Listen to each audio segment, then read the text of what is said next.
అందరికీ నమస్కారం అండి. నేను సీతర్సీసీలో 2021లో జాయిన్ అయ్యాను. తర్వాత నేను ఫిలిమ్స్ రాశానండి. స్టార్టింగ్లో నాకు ఫిలిమ్స్ క్లియర్ అయ్యేవి కాదు. ఫిలిమ్స్ క్లియర్ అయ్యేవి, మెయిన్స్లో చాలా ఇబ్బంది పడేవాడిని. సీతర్సీసీ యొక్క టార్గెట్ మెయిన్స్ నాకు చాలా యూజ్ అయింది. అందులో మెయిన్స్ లెవెల్ డిఐస్ అథమెటిక్ సమ్స్ నాకు చాలా యూజ్ అయ్యేవి. సో ఆ విధంగా నేను 2025లో ఐపీఎస్ క్లర్క్ కెనరా బ్యాంక్కి సెలెక్ట్ అవ్వడం జరిగిందంటే నాకు చాలా ఆనందంగా ఉంది జాబ్ రావడం. ముఖ్యంగా ఈ సక్సెస్ని మా పేరెంట్స్కి, మా అమ్మ నాన్నకి అంకితం చేస్తానండి. వాళ్ళే లేకపోతే నేను ఈ స్టేజ్ మీద ఉండేవాడిని కాదు.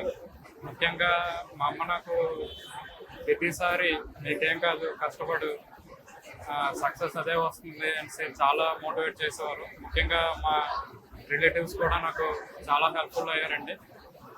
సో వారందరికీ నా సక్సెస్, వాళ్ళందరికీ స్టేజ్ పైన నేను చాలా కృతజ్ఞతలు చెప్పుకుంటున్నానండి.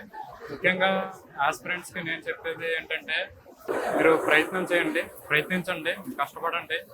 ఈ ప్రాసెస్లో చాలా చాలా ఎదురు దెబ్బలు, మీరు చూటుపోటు మాటలు ఎవరైనా ఏమైనా అనొచ్చు, కానీ మీరు వాళ్ళకి సమాధానం చెప్పక్కర్లేదు. ఎందుకంటే మీ సక్సెస్సే వారికి సమాధానం చెప్తుంది. సో నేను చెప్పేది ఏంటంటే, కష్టపడండి. సీతర్సీసీలో వచ్చే రిసోర్సెస్ని యూజ్ చేసుకోండి. కంపల్సరీగా మీకు కూడా జాబ్ వస్తుంది. ఇంత ఇంత అద్భుతమైన నాకు అవకాశాన్ని ఇచ్చినందుకు సీతర్సీసీకి వన్స్ అగైన్ నేను ధన్యవాదాలు చెప్పుకుంటున్నానండి. Thank you.